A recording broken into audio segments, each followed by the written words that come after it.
오늘 우리에게 주시는 하나님의 말씀 누가복음 14장 25절 말씀부터 35절까지에 있는 말씀 보도록 합니다. 수많은 무리가 함께 갈새 예수께서 돌이키사 이르시되 무릇 내게 오는 자가 자기 부모와 처자와 형제와 자매와 더욱이 자기 목숨까지 미워하지 아니하면 능히 내 제자가 되지 못하고 누구든지 자기 십자가를 지고 나를 따르지 않는 자도 능히 내 제자가 되지 못하리라. 너희 중에 누가 망대를 세우고자 할진대 자기의 가진 것이 준공하기까지에 족할는지 먼저 앉아 그 비용을 계산하지 아니하겠느냐.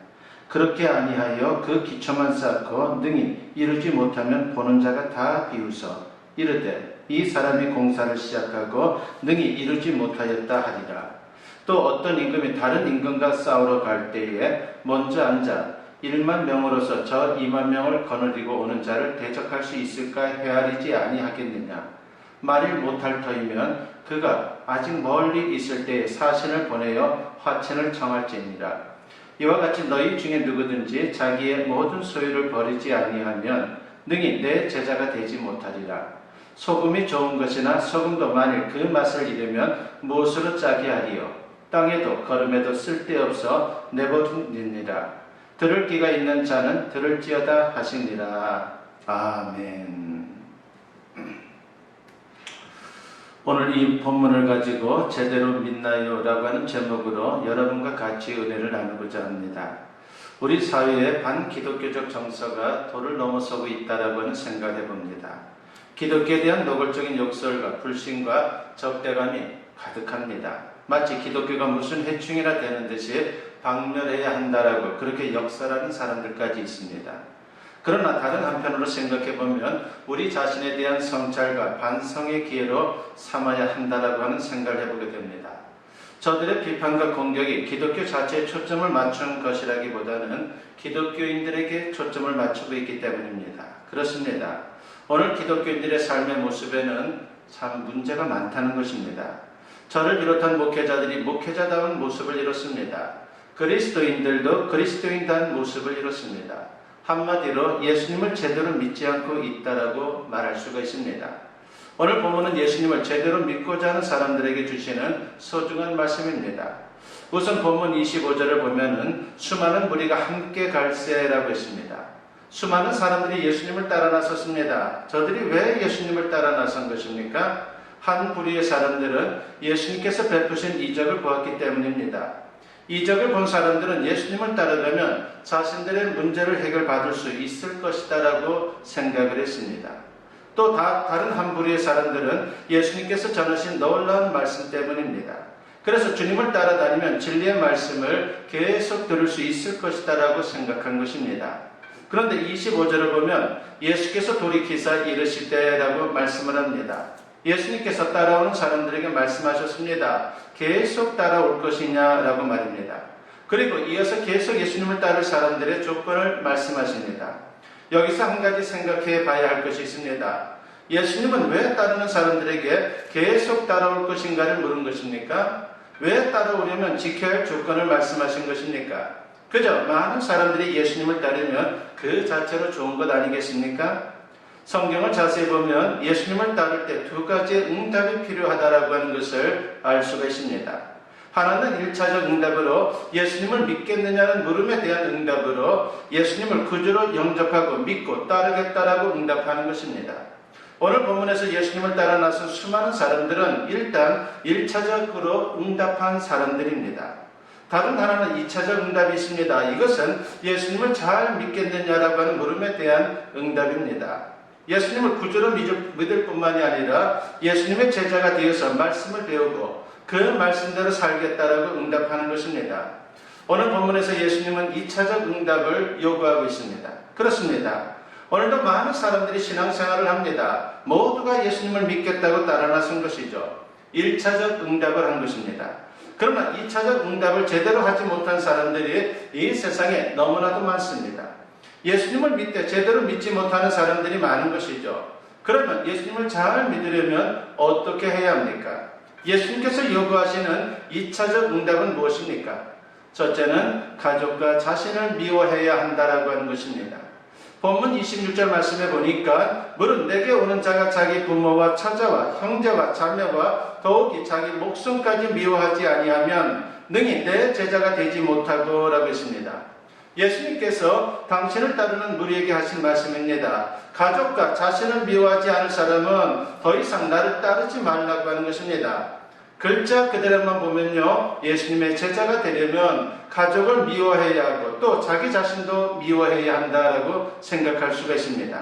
정말 예수님의 제자가 되려면 가족과 자신을 미워해야 합니까? 그러면 이웃을 내 몸처럼 사랑하라고 말씀하신 그 예수님의 말씀은 어떻게 설명할 수 있겠습니까? 또 누구든지 자기 친족, 특히 자기 가족을 돌보지 아니하면 믿음을 배반한 자요 불신자보다 더 악한 자니라고 하는 디모데전서 5장 8절의 말씀은 어떻게 설명할 수 있겠습니까? 오늘 본문 말씀을 제대로 이해하려면 미워하지라고 하는 이 말씀을 잘 살펴야 합니다. 이 말은 적극적으로 미워한다고 하는 말이 아니라 소극적으로 덜 사랑한다는 것입니다. 그러니까 가족을 미워한다는 말은 가족을 예수님보다 덜 사랑하는 것입니다. 그리고 자신을 미워한다는 말은 자신을 예수님보다 덜 사랑하는 것입니다. 다시 말해서 우선순위가 예수님보다 가족이나 자신이 앞서서는 안 된다라고 하는 말씀인 것입니다. 그래서 이 말씀을 마태복음 10장 37절에서는 이렇게 말씀을 하죠. 아버지나 어머니를 나보다 더 사랑하는 자는 내게 합당하지 아니하고 아들이나 딸을 나보다 더 사랑하는 자도 내게 합당하지 아니하며 라고 했습니다. 그렇습니다. 예수님의 제자가 되려면 예수님을 사랑의 대상에서 1순위로 삼아야 하는 것입니다. 우리가 예수님을 정말 잘 믿으려면 예수님을 가족이나 나 자신 그리고 그 무엇보다도 더 사랑해야 합니다. 요한복음 21장을 보면 부활하신 예수님께서 베드로와 대화를 나누는 장면이 나오고 있습니다. 예수님께서 베드로에게 묻습니다. 요한의 아들 시몬아, 네가 이 사람들보다 나를 더 사랑하느냐라고 말합니다. 예수님께서 베드로에게 사랑 고백을 요구한 것입니다. 사실 예수님은 지금까지 베드로에게 일방적인 사랑 고백을 해왔습니다. 처음 갈릴리 바닷가에서 자신을 만나 주셨고 부족한 자신을 제자로 삼아 주셨고 그리고 십자가 앞에서 주를 부인했던 자신을 용서해 주었습니다. 베드로는 이 모든 일들을 통해서 주님께서 자신을 얼마나 사랑하는지 깊이 깨닫고 느꼈을 것입니다. 그런데 이제 주님께서 네가 나를 사랑하느냐라고 묻습니다. 베드로가 어떻게 대답해야 할지 당황합니다. 그러면서 나름대로 최선을 다해서 주님께 자신의 사랑 고백을 합니다. 이 사건 후에 베드로가 달라졌습니다. 주님의 보내심을 받아서 주를 위해 헌신하는 삶을 살게 되었고 지금까지도 존경받는 그러한 하나님의 제자로 기억이 되고 있습니다. 한 목사님이 전도사 때의 이야기입니다. 그분은 전도사 때 농촌교회에서 목회를 했습니다. 그런데 결혼한 지 7년이 지나도 아이가 없었습니다. 바로 그때 누가 해피라고 하는 강아지를 주어서 전도사님에게 키워보라고 그렇게 말을 했습니다. 그렇게 해서 강아지를 키우게 된 것이죠. 아이가 없으니까 강아지가 얼마나 귀여운지 집에 오면 항상 품에 안고 함께 자고 예쁘게 목욕시키고 자식처럼 키웠습니다. 새벽 기도를 마치고 집에 돌아오면 꼬리치고 반갑게 맞이하는 해피를 보면서 그는 농촌교회의 외로움을 달랬습니다. 그러던 어느 날 교인들이 전도사님이 수고한다고 돈을 모아서 양복을 사주었습니다. 그래서 다음날 그 양복을 처음으로 입고 신방을 갔다가 집으로 돌아왔습니다. 그런데 진흙탕에서 놀던 해피가 달려들면서 양복을 더럽히고 말았습니다. 처음 입은 양복이 그렇게 되자 전도사님은 너무 화가 나서 해피를 발로 찼습니다. 그런데 해피가 그 이후로 골병이 들어서 시름시름 앓는 것입니다. 전도사님은 눈물로 후회하며 가축병원도 다니고 안수기도도 했지만 결국은 해피가 죽었습니다. 해피가 죽은 날 전도사님은 하루 종일 울었습니다. 그리고 눈이 퉁퉁 부은 채 울면서 기도하는데 갑자기 성령께서 이런 말씀을 하시는 겁니다. 아무개 전도사야, 너는 그 해피보다 나를 더 사랑하느냐라고 말입니다. 그 음성을 듣고 전도사님은 자신이 주님을 사랑한다고 생각했지만 해피보다 주님을 더 사랑하지 못했다는 생각이 들었습니다. 그때 전도사님은 철저히 회개하고 그 다음부터 오직 주님만 바라보고 목회하면서 훌륭한 목회자가 되었다는 이야기입니다. 그렇습니다. 처음 예수님을 믿을 때는 주님의 사랑을 깨닫고 감사하게 됩니다. 1차적인 응답에는 주님의 사랑에 감격하여 주님 앞으로 나옵니다. 그러나 2차적인 응답에는 주님을 향한 우리의 사랑 고백이 필요하다라고 하는 것입니다. 그것도 이 세상 그 누구보다, 그리고 그 무엇보다 주님을 사랑한다는 고백이 필요합니다. 이런 주님을 향한 뜨거운 사랑의 고백이 우리를 예수님을 잘 믿는 사람이 되게 하는 것입니다. 이 세상 그 누구보다, 이 세상 그 무엇보다 주님을 뜨겁게 사랑으로 말미암아 주님께 귀하게 쓰임받을 수 있는 우리 모두가 되었으면 합니다. 두 번째로 오늘 말씀에서 자기 십자가를 져야 한다라고 하는 말씀으로 우리에게 2차 응답을 주님은 요구하고 있습니다. 본문 27절 말씀에 보니까 누구든지 자기 십자를 지고 나를 따르지 않는 자도 능히 내 제자가 되지 못하리라고 했습니다.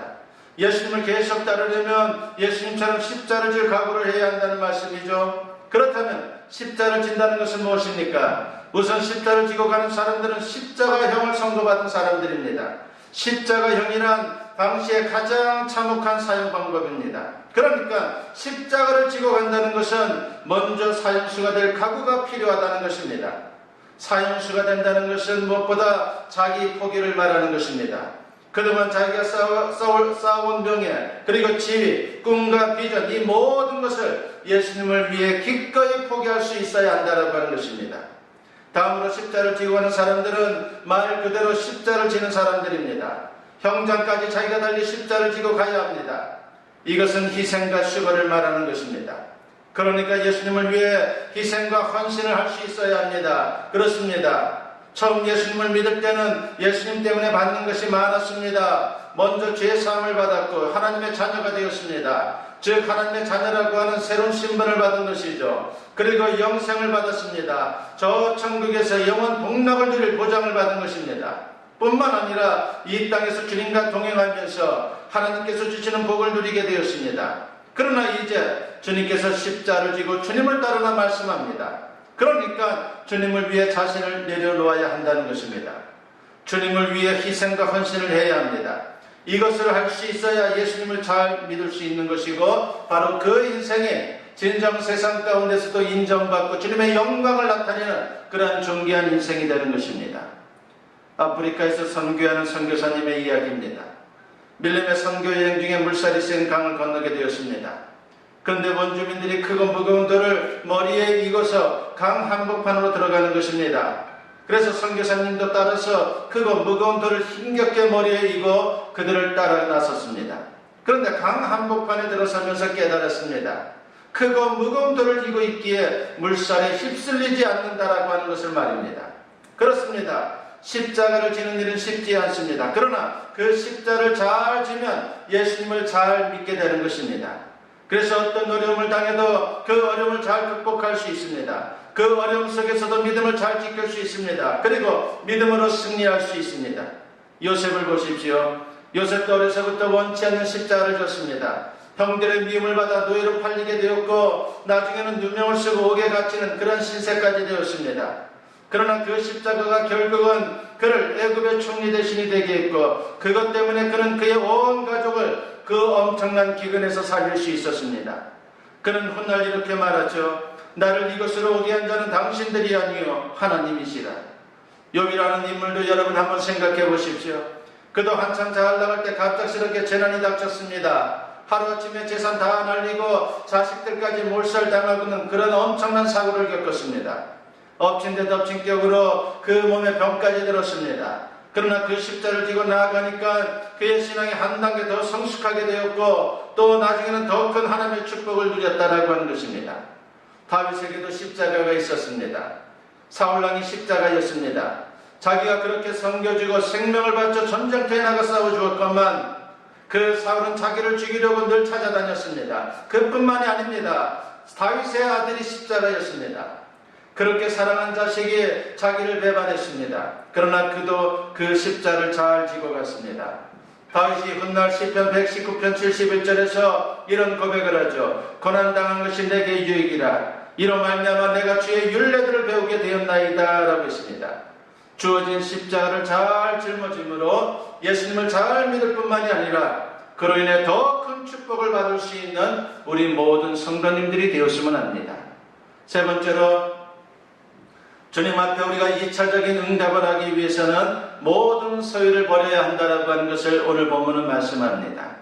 본문 33절 말씀해 보니까 이와 같이 너희 중에 누구든지 자기의 모든 소유를 버리지 아니하면 능히 내 제자가 되지 못하리라고 했습니다. 예수님을 계속 따르려면 모든 소유를 버릴 각오를 해야 한다는 것이죠. 여기서 버린다는 말을 주목해야 합니다.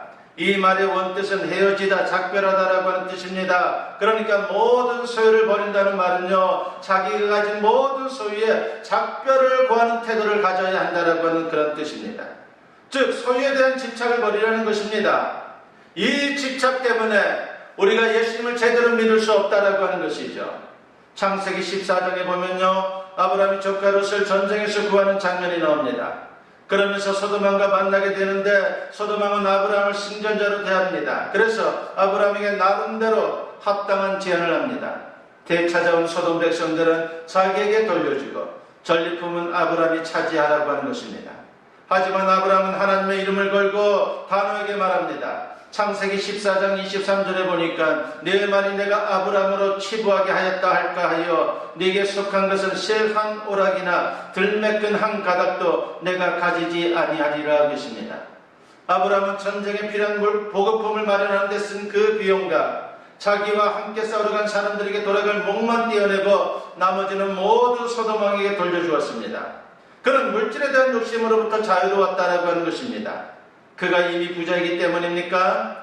우리의 경험으로 보면요, 부자라고 해서 물질에 대한 욕심이 없는 게 아닙니다. 있는 사람들이 더 무섭다라고 하는 말이 있지 않습니까? 물질은 가지면 가질수록 더 욕심이 난다라고 하는 것입니다.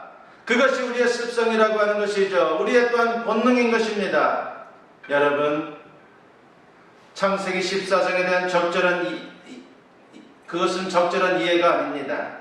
아브라함에게는 남들이 알지 못하는 값진 부하가 있었기 때문에 이것이 가능할 수 있었다라고 하는 것이죠.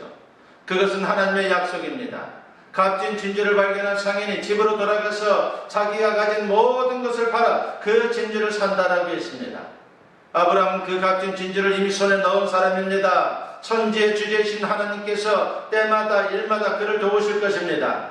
그러므로 소유에 대한 집착은 하나님에 대한 신뢰의 포기라고 하는 것입니다. 돈에 관하여 세상에서 아브라함처럼 쿨하게 처신하기란 여간 어려운 것이 아닙니다. 하지만 하나님의 사람들은 돈의 지배력으로부터 해방되어야 합니다. 돈은 있지만 하나님에 대한 신뢰 없이 행복할 수 있는 사람은 아무도 없습니다. 부모님의 관뚜껑이 닫히기도 전에 재산 다툼을 하는 이들이 있습니다. 그들은 그 싸움을 통해서 약간의 재산은 얻을지 몰라도 더 중요한 가족 간의 우애와 신뢰, 사랑을 이룰 수밖에 없습니다. 다툼을 통해 확보한 재산은 영혼의 올무가 되어서 그들을 포박하게 될 것입니다. 아브라함은 하나님의 약속을 자신의 기업으로 삼았기에 어디에도 매이지 않는 자유인으로 살아갈 수가 있었습니다. 오늘 우리가 사는 세상도 그 무언가에 집착하고 그것에 노예가 되어 사는 사람들이 많습니다. 예수님께서 그것들에 대해 작별을 구하라고 말씀합니다. 그럴 때 참 자유를 얻게 된다라고 하는 것이죠. 그리고 예수님을 제대로 믿을 수 있다라고 하는 것입니다. 여러분, 우리가 예수님을 믿는 데서 그치면 안 됩니다. 예수님을 잘 믿는 자리로 나아가야 합니다. 예수님을 잘 믿으려면 주님을 깊이 사랑해야 합니다. 자기 십자가를 지는 희생과 헌신을 해야 합니다. 그리고 소유에 대한 집착을 버려야 합니다. 이런 모습으로 세상에서 실추된 하나님의 영광을 드러낼 뿐만 아니라 그로 말미암아 진정한 주님으로부터 오는 축복을 풍성히 경험할 수 있는 저와 여러분 모두 될 수 있기를 주님의 이름으로 간절히 축원합니다. 기도드립니다. 사랑이 충만하신 아버지 하나님 감사합니다. 오늘도 주님 앞에 나와서 이렇게 또한 주님의 말씀을 듣습니다. 아버지 하나님, 이 말씀이 우리의 마음에 각인되게 하시고 진정 이 말씀을 통해서 진정한 예수 그리스도의 제자로 세상을 살아가는 우리 모두가 되게 하여 주시옵소서. 아버지 하나님, 세상에서 많은 그리스도인들이 욕을 먹습니다. 그것은 예수님의 영광을 가리우는 것이오니 아버지, 우리가 올바른 신앙생활을 통해서 주님의 영광을 회복하는 그런 귀한 역사를 만들어갈 수 있도록 주님 축복하여 주시옵소서. 감사드리옵고 예수님의 이름으로 기도드리옵나이다. 아멘.